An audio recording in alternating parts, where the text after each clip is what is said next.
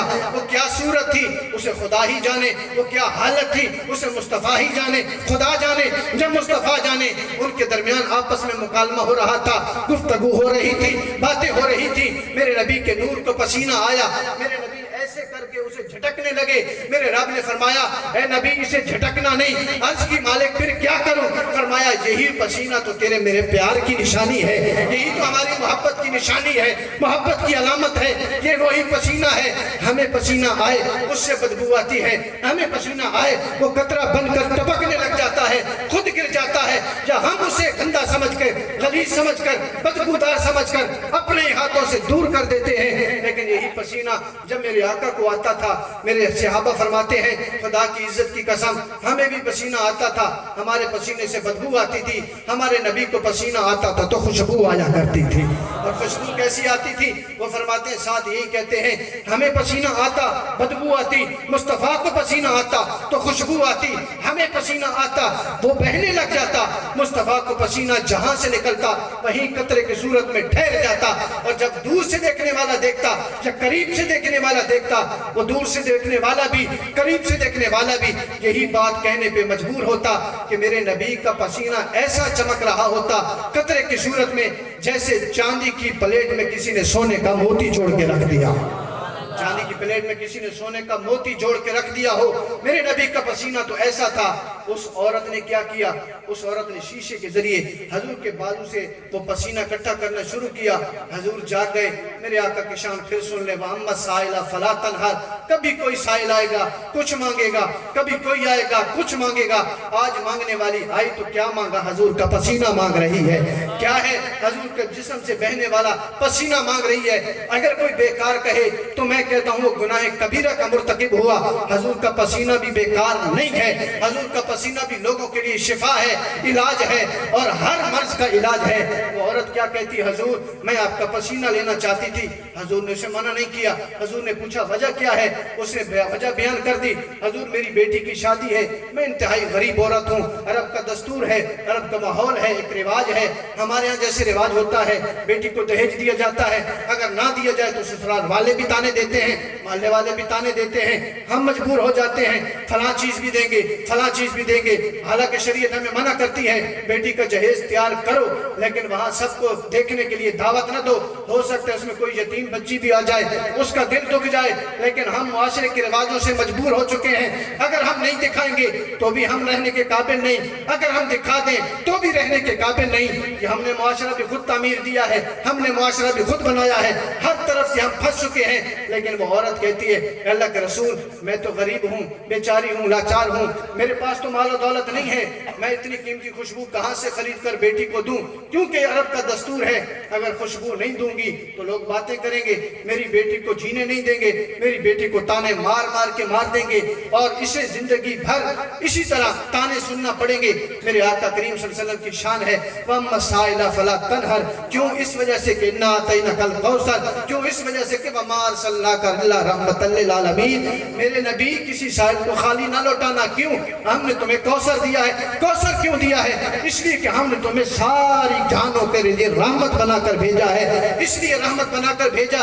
تیرے در پہ آنے والے کبھی خوشحال ہوں گے، تیرے در پہ آنے والے کبھی تنگ دست ہوں گے، تیرے در پہ آنے والے کبھی غریب ہوں گے، فقیر ہوں گے، محتاج ہوں گے، ضرورت مند ہوں گے۔ ان کی ضرورتوں کو پورا کرنا، ان کی محتاجیوں کو دور کرنا، ان بے بسوں کی بے بسی کو دور کر کے انہیں خوشحال بنانا وہ تیرا کام ہے۔ کیوں؟ اس وجہ سے ہم نے تمہیں خیر کثیر عطا کر دیا ہے، ہم نے تمہیں رحمتوں کا دریا عطا کر دیا ہے، سارے خزانے تجھے دے دیے، چاہے وہ رحمتوں کا دریا ہو، چاہے وہ مال و دولت کا خزانہ ہو، سارے خزانے کا مالک ہم نے تمہیں بنا دیا۔ وہ عورت کہنے لگی بس پسینہ لینا چاہتی تھی، میرے آقا نے منع نہیں کیا۔ میرے آقا نے شیشی اس سے لے لی اور فرمایا تو پسینہ لینا چاہتی ہے؟ آپ نے اپنے ہاتھوں سے اس پسینے کو اکٹھا کیا، 5-7 قطرے اس میں پسینے کے ڈالے اور فرمایا ایسا کرنا، تو اب ایسا کرنا کہ جب تیری بیٹی دلہن بن کر اس گھر سے نکلنے لگے، اس کی رخصتی کا وقت آئے، بس تھوڑا سا پسینہ اس کے بدن پہ یا کپڑوں پہ لگا دینا، اور پھر اسے ایک بات یہ بھی کہنا جب اپنے گھر پہنچ جائے تو تیرے داماد یعنی اپنے شوہر کو بھی تھوڑا سا پسینہ لگا دے۔ بس اس کو بھی پسینہ لگ گیا، لیکن اس پر مفسرین کہتے ہیں وہ پسینہ شوہر کو بعد میں لگاتی ہے، پہلے جس گلی سے گزرتی ہے وہ گلی خوشبو سے معطر ہو جاتی ہے، وہ جس گلی سے گزرتی ہے وہ گلی خوشبو سے معطر ہو جاتی ہے۔ جب اس کا گھر آیا جہاں اس نے ہمیشہ کے لیے رہنا ہے، کسی کی دلہن بن کے آئی، اب اپنے خامد کی زیر نگرانی رہنے آئی ہے، وہاں جب پہنچتی ہے تو سارا گھر خوشبو سے معطر ہو جاتا ہے، ایسی خوشبو کہ میرے صحابہ فرماتے ہیں رضی اللہ تعالیٰ عنہم اجمعین، وہ فرماتے ہیں خدا کی عزت کی قسم حضور اگر کہیں ہمیں بتائے بغیر چلے جاتے، ہمیں کسی سے پوچھنے کی ضرورت نہیں پڑتی تھی، کیوں؟ اس وجہ سے ہمیں گلیوں کی خوشبو بتایا کرتی تھی جہاں سے میرے آقا گزر کر گئے ہیں، ہمیں آقا کی خوشبو وہاں تک پہنچا دیتی تھی جہاں میرے آقا جلوہ گر ہوتے تھے، ہم بغیر پوچھے بغیر راستہ معلوم کیے وہاں تک پہنچ جاتے اور حضور ان کو دیکھ کر مسکراتے تھے۔ حضور فرماتے ہیں جب اسے لگا دینا، اس نے لگا دیا، لیکن اس سے پہلے محدثین لکھتے ہیں وہ خوشبو سے بھرا گھر خوشبو سے معطر ہو گیا، اس کا نام بھی محدثین نے بیت المطیبین رکھ دیا کہ ان لوگوں نے اس کا نام بیت المطیبین رکھا کہ یہ خوشبوؤں والا گھر ہے، اس سے ہمیشہ خوشبو آتی رہی۔ یہ نہیں کہ جس طرح ہم خوشبو لگائیں آدھے گھنٹے کے بعد 10 منٹ کے بعد زیادہ قیمتی اگر 50,000 کی 40,000 کی خوشبو ہو 2 گھنٹے تک رہ سکتی ہے، 1 دن تک رہ سکتی ہے، یا کپڑوں کے دھونے تک رہ سکتی ہے۔ میرے نبی کا پسینہ ہے، کوئی عام خوشبو نہیں ہے، یہ ایسا پسینہ ہے جس سے اللہ نے ساری خوشبوؤں سے زیادہ خوشبو عطا فرما دی ہے۔ اگر کپڑے دھل بھی جائیں خوشبو باقی رہتی ہے، بدن دھل بھی جائے خوشبو باقی رہتی ہے۔ کیسے باقی رہتی ہے؟ بھلا عقل کام نہیں کرتی، عقل کہتی ہے یہ کیسے ممکن ہے؟ پھر عقل کو میرے آقا کا یہ معجزہ ثابت کر کے دکھاتا ہے تمہاری عقلیں چھوٹی ہیں، تمہارے نبی کا معجزہ بڑا ہے، تمہاری عقلیں چھوٹی ہیں، تمہارے نبی کو جو مقام تمہارے رب نے عطا کیا ہے وہ بہت بڑا ہے، تمہاری عقلیں کام نہیں کرتی، نبی کا معجزہ کام کر کے دکھا دیتا ہے، تمہاری عقلیں خاموش ہو جاتی ہیں، نبی کا معجزہ بول کے دکھاتا ہے۔ وہ کیا بول کے دکھاتا ہے؟ اس نے کہا جب تو اپنی بیٹی کو لگائے گی، اپنے داماد کو لگائے گی، امام قسطلانی فرماتے ہیں بیٹی کو بھی لگ گیا، داماد کو بھی لگ گیا، وہ آپس میں سو گئے۔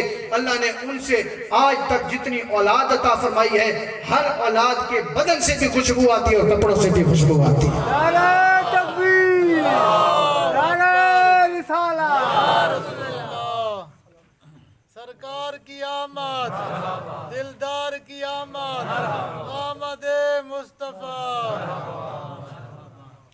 میرے آقا کو یہ شان میرے رب نے عطا فرمائی، تو میں عرض کر رہا تھا جسارت ان کی، ہمت ان کی، طاقت ان کی جو اپنے چھوٹے سی زبان سے بڑی بڑی باتیں نکالتے ہیں۔ دیکھیں میرے آقا کی شان کے حوالے سے دیکھیں، میرے آقا کی شان اتنی زیادہ ہے۔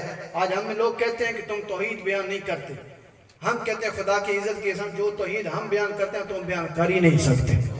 کیسے؟ انہوں نے کہا کہ تم توحید کیسے بیان کرتے ہو؟ ہم نے کہا ہم توحید اس طرح بیان کرتے ہیں، ہم محمد جیسا کسی کو دوسرا نہیں مانتے تو دوسرا خدا کیسے مان سکتے ہیں؟ ہم دوسرا محمد نہیں مان سکتے، جو اس کی بنائی ہوئی مخلوق ہے، جو مخلوق ہے، ہم اس جیسا دوسرا محمد نہیں مانتے تو اس خدا جیسا دوسرا خدا کیسے مان سکتے ہیں؟ یہ ہماری سب سے بڑی توحید کی دلیل ہے کہ ہم اس کے بنائے گئے رسول جیسا رسول کسی کو نہیں مانتے، تو پھر اس جیسا خدا کس کو مان سکتے ہیں؟ آقا کریم صلی اللہ علیہ وسلم کے ذکر کے حوالے سے دیکھیں، میرے رب نے ایسے انعامات سے نوازا، ایسے کرامات سے نوازا۔ حضور علیہ السلام کی جب دودھ پلانے کی باری آئی، آپ کی پیدائش ہوئی، حضرت حلیمہ سعدیہ بیان کرتی ہیں عرب کا دستور تھا، رواج تھا کہ مائیں دودھ نہیں پلاتی تھیں، دائیاں دودھ پلاتی تھیں۔ میں گئی اپنے شوہر کے ساتھ سواری پہ سوار ہو کے، میری سواری سب سے زیادہ کمزور تھی، اتنی کمزور تھی کہ سب سے پیچھے رہ گئی، دوسری دائیاں تھیں وہ امیر لوگوں کے گھروں میں چلی گئیں اور میرے لیے گھر بچا تو حضرت عبد المطلب کا بچا۔ میں وہاں پہنچی تو دیکھا یہ گھر دوسروں کے مقابلے میں اتنا امیر نہیں تھا، دوسروں کے مقابلے میں اتنا مالدار نہیں تھا، اتنا طاقت والا نہیں تھا۔ میں اس گھر میں پہنچی، میرے نصیب جھاگ رہے تھے، مجھے کیا خبر تھی کہ مجھے آج اللہ تعالیٰ کیا عطا کر رہا ہے۔ یہ تو بعد میں پتہ چلا کہ جب وہ سوتا ہے تو لوگ آ کے مجھے کہتے ہیں کہ تو سارا دن ساری رات دیا جلا کے رکھتی ہے، تو یہ تیرے پاس اتنا پیسہ کہاں سے آیا؟ تو مجھے کہنا پڑے گا کہ میرے پاس پیسہ تو نہیں ہے، بس اللہ نے ایسا نور عطا فرما دیا ہے، جب رات ہوتی ہے تو اس کا نور روشن ہوتا ہے اور سارے جگ کو روشن کر دیتا ہے، اور آسمانوں تک اس کا نور ہی نور ہوتا ہے۔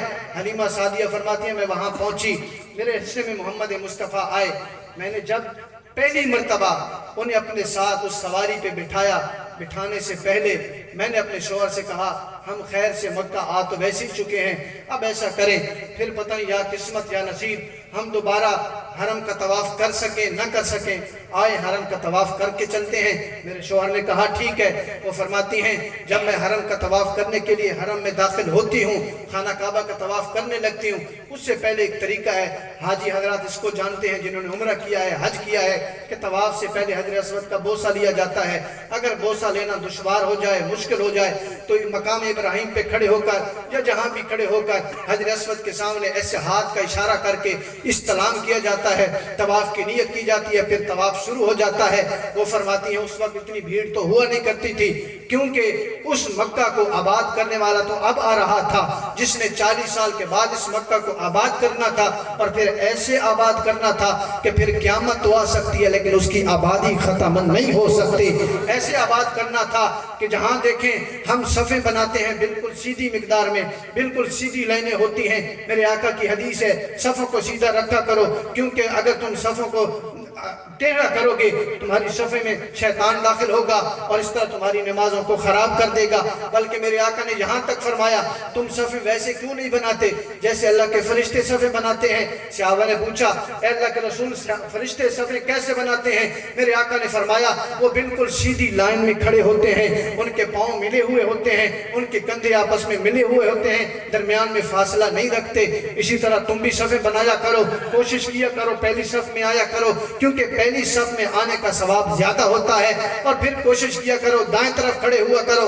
ایک صحابی کو دیکھا گیا ہمیشہ دائیں طرف کھڑا ہوتا ہے، اس سے پوچھا گیا ہمیشہ دائیں طرف کھڑے کیوں ہوتے ہو؟ لیکن اس کی اپنی ایک محبت تھی، اس نے کہا میں ہمیشہ دائیں طرف اس لیے کھڑا ہوتا ہوں جب میرے آقا سلام پھیرے تو سب سے پہلے میں آپ کی زیارت کروں، سب سے پہلے میں آپ کی زیارت کروں۔ میرے آقا کریم صلی اللہ علیہ وسلم کی شان کے حوالے سے دیکھیں حضرت حلیمہ سعدیہ کیا فرماتی ہیں، لیکن حرم کا منظر دیکھیں، وہ ایک واحد جگہ ہے جہاں آپ نے دیکھا ہوگا وہاں صفیں سیدھی نہیں ہوتی، آپ کو سارے انسان گولائی میں نظر آتے ہیں۔ ایک اللہ کا گھر ہے، حرم کو یعنی اس خانہ کعبہ کو ہم نے سجدہ کرنا ہے، وہ ایک واحد جگہ ہے جہاں ایک ایسی صورت میں کھڑے ہوتے ہیں، خدا کی عزت کی قسم کبھی آپ محبت کی نگاہ سے دیکھیں تو صحیح، ایسا روح پرور وہ منظر ہوتا ہے، جی کرتا ہے انسان دیکھتا ہی رہ جائے۔ ہم نے اس گھر کو ابھی دیکھا نہیں، دعا کریں اللہ تعالیٰ ہم سب کو وہ گھر دکھائے۔ میں بھی دعا کرتا ہوں اللہ تعالیٰ ہم سب کو وہ گھر دکھائے، آپ بھی دعا کرتے رہا کریں۔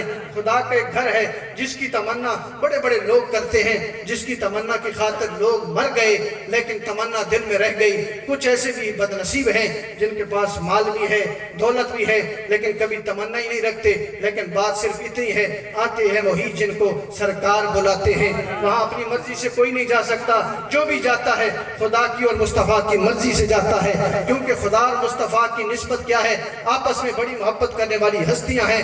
اس خدا نے محبت کا حق ادا کیا کہ اس محبوب کی خاطر اس نے ایسا ایسا کچھ بنا کے رکھ دیا، ہماری نگاہیں حیرت زدہ ہو جاتی ہیں، ہماری نگاہیں خاموش ہو جاتی ہیں، اس کی خوبصورتیاں ختم نہیں ہوتی، ہماری نگاہیں ٹھہر جاتی ہیں، اس کی چمک دمک پھر بھی رہتی ہے۔ میرے آقا کریم صلی اللہ علیہ وسلم کی بارگاہ میں جب حلیمہ سعدیہ آئیں، حضور کو اٹھایا، خانہ کعبہ کا طواف کرنے لگی۔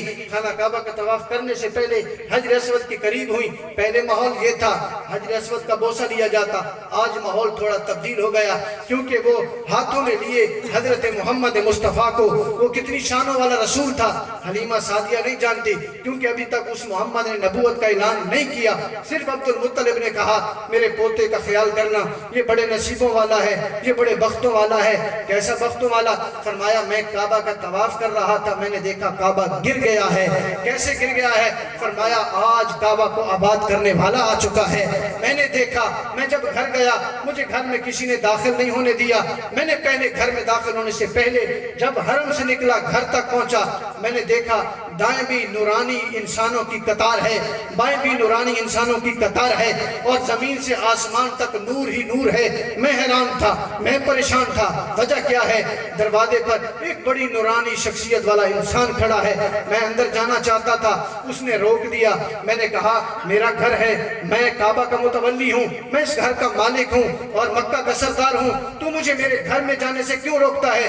اس نے کہا حضرت آج تھوڑی دیر انتظار کریں، آپ نہیں جانتے آج اس گھر کے اندر خدا کا محبوب آنے والا ہے، تمہیں انتظار کرنا ہوگا۔ وہ کہتے ہیں میں ٹھہر گیا۔ جب ٹھہر گیا تو میں نے اس پوچھنے والے سے پوچھا بھلا تو بتا تو ہے کون؟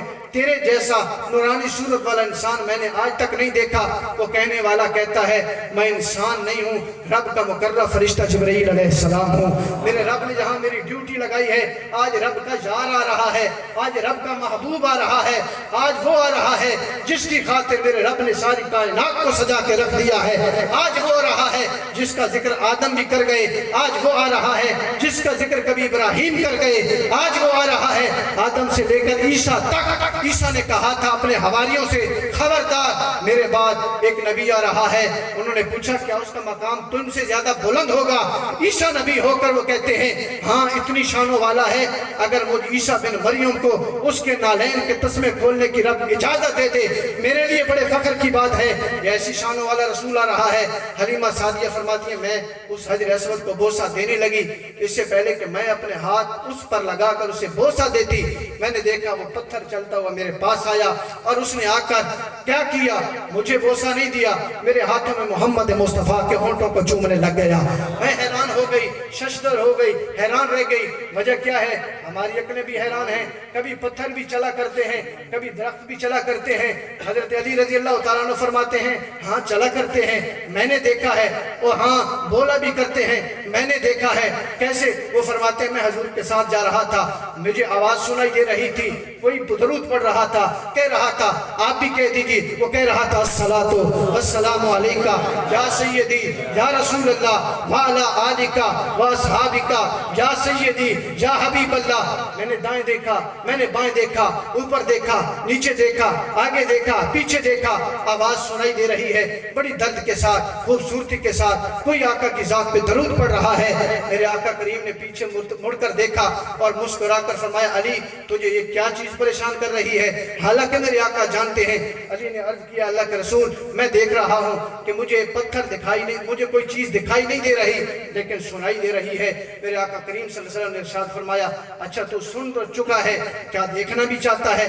ہاں میرے آقا دیکھنا چاہتا ہوں۔ فرمایا انگلی کا اشارہ کر کے وہ دیکھ پہاڑ کی چوٹی پہ ایک پتھر پڑا ہے، یہ آج سے نہیں جب میں اپنی ماں کے پیٹ میں تھا تب بھی میری ذات پہ درود پڑھا کیا کرتا تھا۔ پتھر کلمہ بھی پڑھتے ہیں، پتھر چل کے بھی آتے ہیں، کبھی ابو جہل کے ہاتھوں میں چل کے آ کر کلمہ پڑھ کے سناتے ہیں، کبھی پہاڑوں پہ رہ کر پتھر بڑھ کر وہ کلمہ پڑھ کے سناتے ہیں۔ حضرت حلیمہ سعدیہ کہتی ہیں وہ آیا، اس نے کیا کیا؟ اس نے میرے کریم کے ہونٹوں کو بوسہ دینا شروع کر دیا۔ میں حیران رہ گئی۔ میرے آقا کریم صلی اللہ علیہ وسلم نے آنکھیں کھولی، میری طرف دیکھا تو ایک نور سا نکلا، پھر میں چل پڑی۔ جب چلنے لگی آتے ہوئے میں سب سے پیچھے تھی، میری سواری کمزور تھی، وہ ڈاچی میری کمزور تھی، اونٹنی کمزور تھی، اس میں طاقت نہیں تھی، اتنی چلنے والی نہیں تھی۔ ساری دائیاں مجھ پہ ہنستی تھی کہ تیری اونٹنی کمزور ہے، تیری سواری کمزور ہے، تو کس کے گھر جائے گی، تجھے کون بیٹا دے گا؟ لیکن انہیں کیا خبر تھی میں کیا لے کے آ رہی ہوں؟ میں تو اسے لے کے آ رہی ہوں، تمہارے بیٹے جو تمہارے ہاتھوں میں آئے وہ تو دولت والے ہوں گے، یہ وہ ہے کہ دولت بھی اس کے قدموں میں ہے اور رب کے سارے خزانے بھی اس کے قدموں میں ہیں۔ جب وہ اس کو میرے آقا کو سوار کرتی ہیں سواری پہ، وہی سواری میں طاقت آ جاتی ہے، اسی سواری میں جان آ جاتی ہے، وہی سواری اب ساری امیر زادی دائیوں کی سواریوں کو پیچھے چھوڑ کے سب سے آگے نکل گئی۔ دائیوں نے پوچھا بھلا بتا تو صحیح اس کو کیا کھلایا؟ اس نے کہا خدا کی قسم کچھ نہیں کھلایا، نہ میرا کچھ کمال ہے، نہ کسی دوا کا کمال ہے، کمال ہے تو آمنہ کے اس لال کا کمال ہے۔ جب سے یہ اس پہ سوار ہوا اللہ نے اسے ایسی طاقت عطا فرما دی ہے کہ یہ ٹھہر نہیں سکتی، ٹھہرے گی وہاں جا کر جہاں اس کا مقام ہوگا، جہاں اسے ٹھہرنا ہوگا۔ ہوگا وہیں جا کے ٹھہر سکتی ہے۔ وہ دائیاں بھی حیران، وہ پھر کوئی آنے والا کہتا ہے تیرے گھر میں ساری رات چراغ جلتا ہے، کب سے امیر ہو گئی؟ اس نے کہا میں نے خدا کی قسم کبھی چراغ نہیں جلایا، اسی کا نور ہے۔ حضرت عائشہ صدیقہ حضور کی زوجہ ہیں، حضور کی سب سے چھوٹی زوجہ ہیں، سب سے آخر میں حضور کے ساتھ نکاح ہوا، یہ واحد زوجہ ہیں جو کنواری تھی، باقی یا تو آپ کی بیوہ عورتیں تھیں آپ کے نکاح میں آئیں، یا پھر طلاق یافتہ عورتیں آپ کے نکاح میں آئیں، یہ واحد کنواری عورت حضرت عائشہ صدیقہ۔ آپ فرماتی ہیں اندھیرا تھا، چراغ ختم ہو چکا تو اس کے اندر تیل، چراغ بجھ گیا۔ میرے آقا کریم صلی اللہ علیہ وسلم کے آنے سے پہلے میرے ہاتھوں میں سوئی تھی، کچھ سلائی کر رہی تھی، سوئی میرے ہاتھوں سے گری، اندھیرا تھا، تلاش کر رہی تھی، مل نہیں رہی تھی۔ اچانک میرے آقا کمرے میں داخل ہو گئے، میں نے کیا دیکھا؟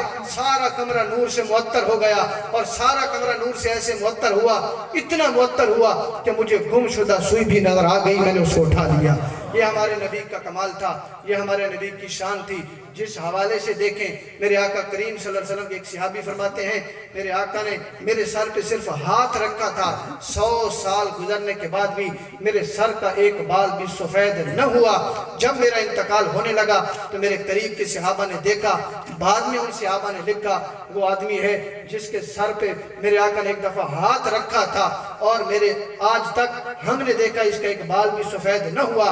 حضرت جابر بن عبداللہ رضی اللہ تعالیٰ عنہ بہت بڑے صحابی گزرے ہیں، وہ فرماتے ہیں میں 5-6 سال کی عمر تھی یا 4-5 سال کی عمر تھی، میرے بچوں کے ساتھ کھیل رہا تھا، حضور کا گزر ہوا، میں نے حضور کو دیکھا، ایک نورانی شخصیت تھی، ایک نورانی چہرہ تھا جس کو دیکھ کر جی کرتا ہمیشہ دیکھتا ہی بندہ رہ جائے۔ نیندیں اڑ جاتی تھی، بھوک مٹ جاتی تھی، پیاس ختم ہو جاتی تھی، فقط دیدار مصطفیٰ ہر چیز کا علاج تھی۔ وہ فرماتے ہیں میرے آقا نے ایک دفعہ پیار سے، جیسے ہم بچوں کو پیار کرنے کے لیے ایسے ان کے گالوں پہ ہاتھ لگا دیتے ہیں، میرے آقا نے اپنے یداللہ والے ہاتھوں کو میرے گالوں پہ رکھا۔ وہ فرماتے ہیں 40 سال کے جب ہوئے، حضور کا وصال ہو گیا، جب 40 سال عمر ہوئی، وہ فرماتے ہیں میں ایک ٹیلے پہ، بلند ٹیلہ تھا، ریت کے بڑے اونچے اونچے ٹیلے ہوتے ہیں جنہوں نے ریگستان دیکھا ہو، بلند ٹیلے پہ کھڑا ہوا، میں نے زور سے آواز دی، لوگوں کا ایک ہجوم اکٹھا ہو گیا۔ میں نے لوگوں سے کہا لوگوں مجھ سے پوچھو کہ میرے حبیب کی خوشبو کیا تھی، میں تمہیں آج بھی بتا سکتا ہوں۔ لوگوں نے کہا تو خوشبو کیسے بتائے گا؟ انہوں نے کہا اگر آج بھی کوئی، میں 5-6 سال کا تھا جب میرے حبیب نے اپنے یداللہ والے ہاتھ میرے گالوں پہ رکھے تھے، اور آج میں 40 سال کا ہو گیا، میرے حبیب کی خوشبو آج بھی میرے گالوں سے آ رہی ہے۔ اگر کسی کو یقین نہ آئے اپنی ناک کو میرے منہ قریب کر کے دیکھے، میرے حبیب کی خوشبو جیسے پہلے آیا کرتی تھی آج بھی ویسے ہی آ رہی ہے۔ ایسی شان اللہ نے اپنے محبوب کو عطا فرمائی، کتنے سال گزرنے کے بعد بھی وہ خوشبو باقی رہتی ہے۔ میں پہلے عرض کر چکا ہوں ہماری سونگنے کی طاقت ختم ہو سکتی ہے، نبی کی خوشبو ختم نہیں ہو سکتی۔ ہماری سوچنے کی صلاحیت ختم ہو سکتی ہے، ہماری طاقتیں ختم ہو سکتی ہیں۔ میں بس آخری بات عرض کر کے اسی بات پر حضور کا مقام آپ کے سامنے رکھوں گا۔ حضور غوث اعظم رضی اللہ تعالیٰ عنہ ہمارے نزدیک جلیل القدر ولی ہیں، اور ایسے ولی ہیں، ایسی شان کے مالک ہیں۔ وہ فرماتے ہیں کہ میرے پاس ایک آدمی آیا، اللہ کا ولی تھا، اسے بھی اللہ نے ولایت عطا کی۔ اس نے کہا میری نظر میں غوث اعظم کامل ولی وہ ہے جو زمین پر بیٹھا ہوتا ہے اور لوح محفوظ پہ لکھی خبروں کو پڑھ لیتا ہے۔ میں مسکرایا، میں نے کہا میری نظر میں وہ ناقص ولی ہے۔ اس نے کہا اگر زمین پر بیٹھ کر دیکھنے والا کہ لوح محفوظ پہ کیا لکھا ہے وہ ناقص ہے تو بتائیں کامل ولی کون ہے؟ غوث اعظم نے فرمایا یہ ناقص ہے، کامل وہ ہوتا ہے جو زمین پر بیٹھ کر صرف لوح محفوظ پہ لکھی خبروں کو دیکھتا نہیں ہے بلکہ جو چاہتا ہے لکھ دیتا ہے، جو چاہتا ہے مٹا کے رکھ دیتا ہے۔ یہ غوث اعظم کا مقام ہے۔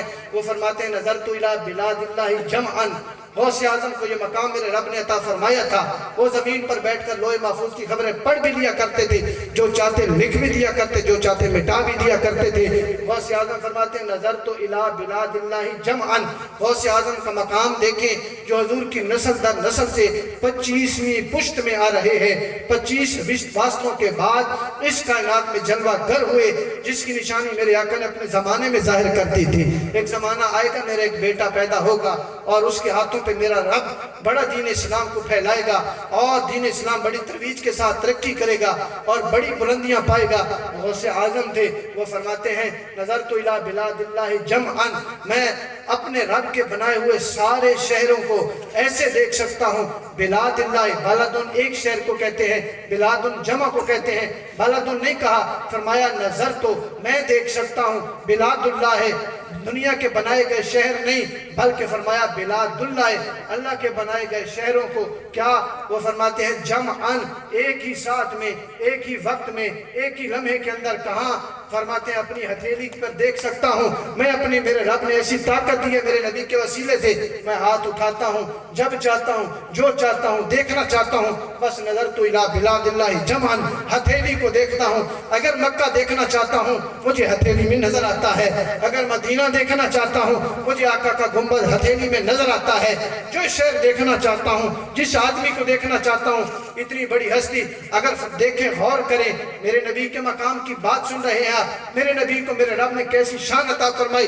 جب غوث اعظم کا یہ مقام ہے کہ نظر تو الی بلاد اللہ جمعاً، وہ ایک ساتھ کے اندر اپنی ہتھیلی پہ اللہ کے بنائے گئے سارے شہروں کو دیکھ سکتے ہیں، تو پھر غوث سے اونچا مقام تو تابعین کا آتا ہے، امام اعظم ابو حنیفہ کا آتا ہے، تابعین کا مقام غوث سے بلند ہے۔ اگر غوث سے زیادہ مقام تابعین کا ہے تو پھر بتائیں صحابہ کا اللہ تعالیٰ نے کیسا مقام عطا فرمایا ہوگا۔ اگر صحابہ کا مقام تابعین سے بلند ہے تو صحابہ سے بلند مقام پانے والے جلیل القدر صحابہ ہیں، جنہیں کبار صحابہ کہا جاتا ہے۔ اگر وہ بڑے صحابہ کا مقام چھوٹے صحابہ سے بلند ہے تو پھر بتائیں خلفائے راشدین کا مقام اللہ نے کیسا مقام عطا کیا ہوگا۔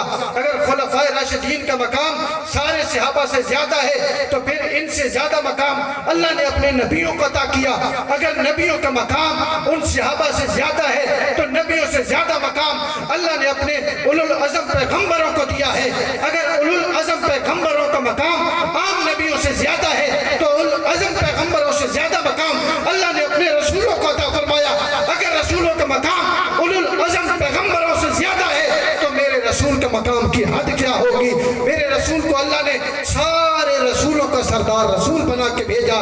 جب سارے مقامات نیچے رہ گئے، سب سے اونچے والا مقام میرے رب نے میرے محمد مصطفیٰ کو عطا فرمایا۔ ایسی شان اللہ نے اپنے رسول کو عطا فرمائی۔ بس ایک محبت بھری بات، ایک مفسرین تو نہیں بلکہ ایک شاعر ہے جس نے محبت کے انداز میں واقعہ معراج لکھا ہے۔ وہ بیان کرتا ہے سمجھانے کے لیے کہ دیکھیں ہم نماز میں صفیں بناتے ہیں، جو پچھلی صف والے ہوتے ہیں، پہلی صف والوں کا سر امام کی قدموں میں آتا ہے۔ امام صاحب آگے سجدہ کر رہے ہوتے ہیں، امام صاحب کی قدم ہوتے ہیں، اس کے پیچھے جو مکبر ہوتا ہے، جو اقامت کرنے والا ہوتا ہے، اس کا سر امام کے قدموں میں آتا ہے۔ اسی طرح پچھلی صف والے کا سر اگلی صف والوں کے قدموں میں آتا ہے، اسی طرح اس سے پچھلی صف والوں کا سر اس سے اگلی صف والوں کے قدموں میں آتا ہے۔ اسی منظر کو دیکھتے ہوئے وہ بندہ جو شاعر ہے وہ عرض کرتا ہے، وہ کہتا ہے کہ ایک مقام ایسا بھی ہے جو معراج کی رات اللہ نے اپنے محبوب کو عطا فرمایا۔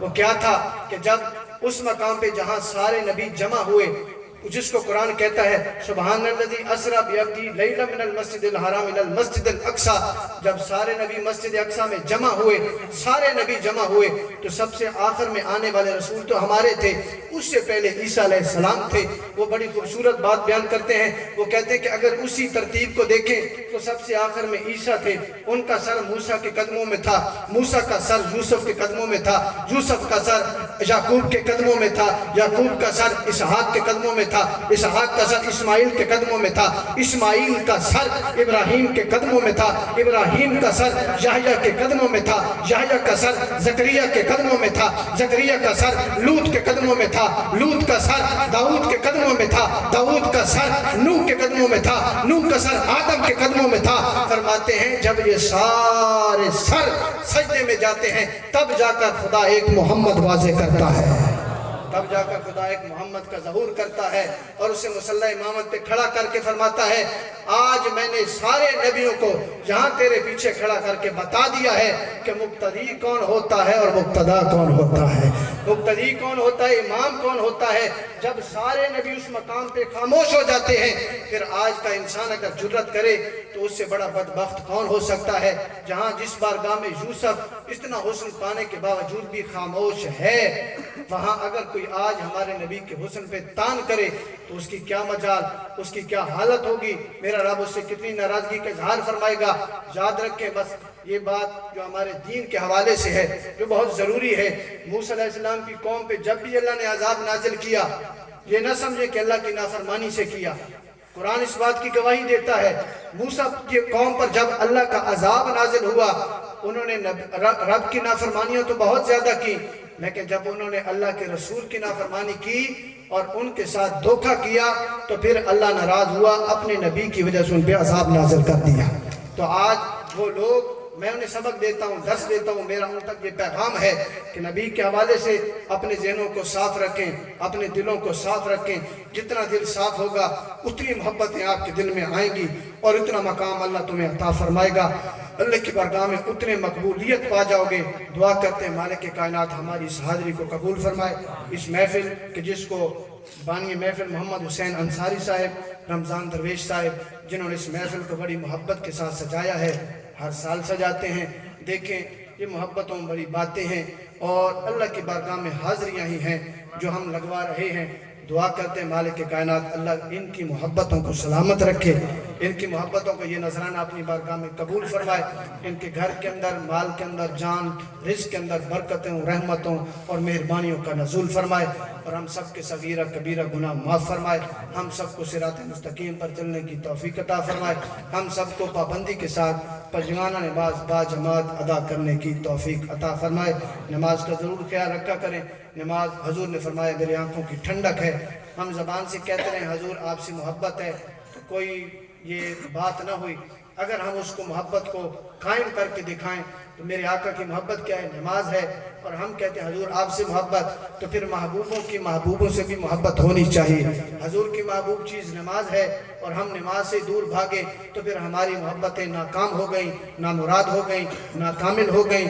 مکمل محبتیں تب ہوں گی جب ہم نماز کو اپنائیں گے، حضور کی اس محبت کو اپنائیں گے۔ کیوں؟ اللہ نے سارے انعامات حضور پر جو کیے ہیں وہ زمین پر کیے ہیں۔ یہ واحد نعمت ہے جو اللہ نے محبوب کو اپنے پاس بلا کر بطور تحفہ عطا فرمائی ہے، جسے اللہ تحفہ عطا فرمائے۔ اور اللہ کا تحفہ کتنا قیمتی تحفہ ہوگا جو تیری میری سمجھ میں تو آ نہیں سکتا۔ بس نماز پڑھتے رہا کریں، اللہ تعالیٰ قبول فرماتا ہے۔ حضور سے پوچھا گیا ہم نمازیں پڑھیں گے لیکن کیسے پتہ چلے گا؟ رب تو چھپا ہے، وہ نظر ہی نہیں آتا، وہ کیسے قبول کرے گا؟ میرے رب میرے رسول نے ایک بڑی خوبصورت نشانی بیان فرمائی، جب تم فجر کی نماز پڑھو گے، ظہر کی نماز کے لیے دل کرنے لگے کہ ظہر کی پڑھ لوں تو سمجھ لینا پچھلی قبول ہو گئی ہے، وہ قبول ہوئی تو اللہ نے اگلی نماز کی بھی توفیق عطا فرما دی ہے۔ بس دعا کرتے ہیں مالک کائنات ہم سب کی حاضری کو قبول فرمائے۔ وآخر دعوانا ان الحمدللہ رب العالمین۔